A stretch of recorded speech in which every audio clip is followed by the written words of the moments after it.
Chapter 3.8, the distributive property. So today we're going to be learning about the distributive property, just a really basic understanding of it. The distributive property key concept is listed on page 145 in your book. Sorry, the picture is a little fuzzy, but you get the idea.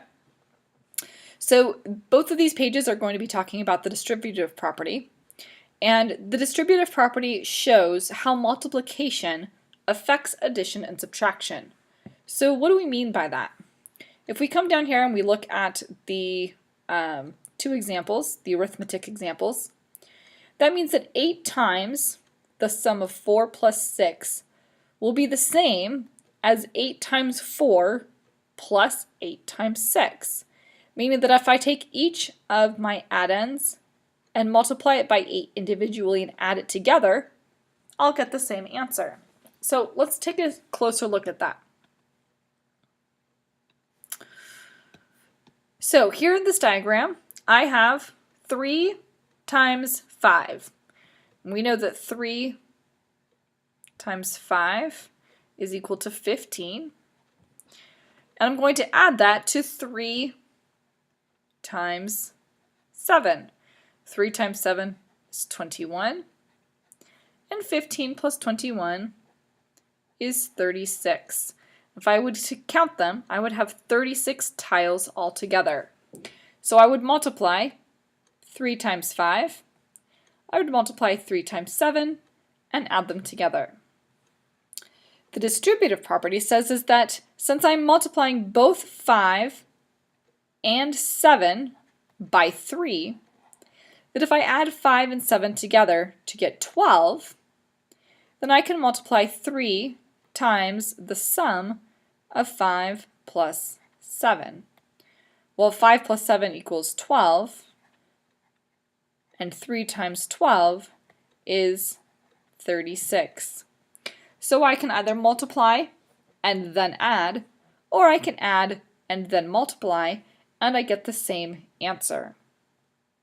So let's take a look at how this works in example 1. Now example 1, and really kind of example 2, part of the purpose of thinking about the distributive property is to be able to solve problems like 4 times 29 using mental math. Well, I know that 29 is the same as 30 minus 1. Well, instead of multiplying 4 times 29, which is a little challenging to do in my head, I can instead use the distributive property and multiply 4 times 30 minus 1. Well, 4 times 30 is 120. 4 times 1 is 4. And 120 minus 4 is 116.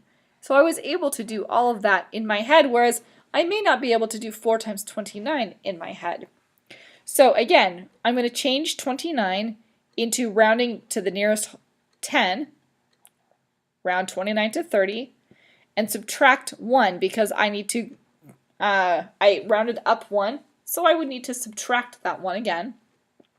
And then multiply 4 times 30, we'll write that in here, 4 times 30, which equals 120, minus that same 4 times 1, which is 4.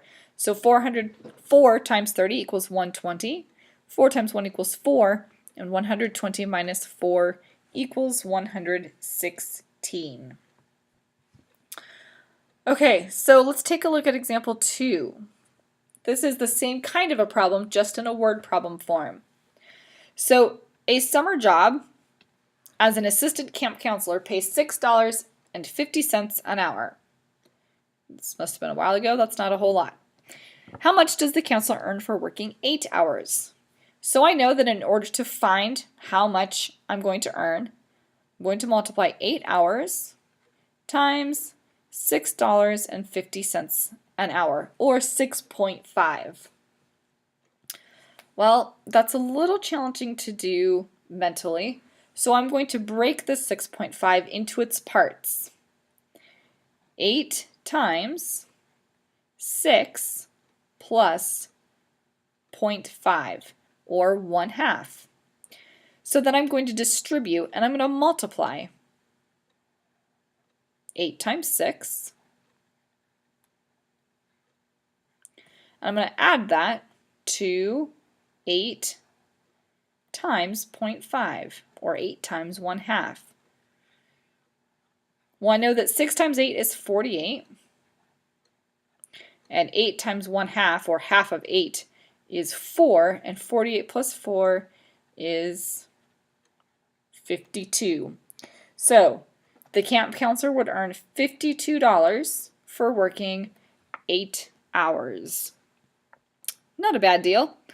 So again, you take the original problem. We're going to take this 6.5 and break it into its parts. The whole number,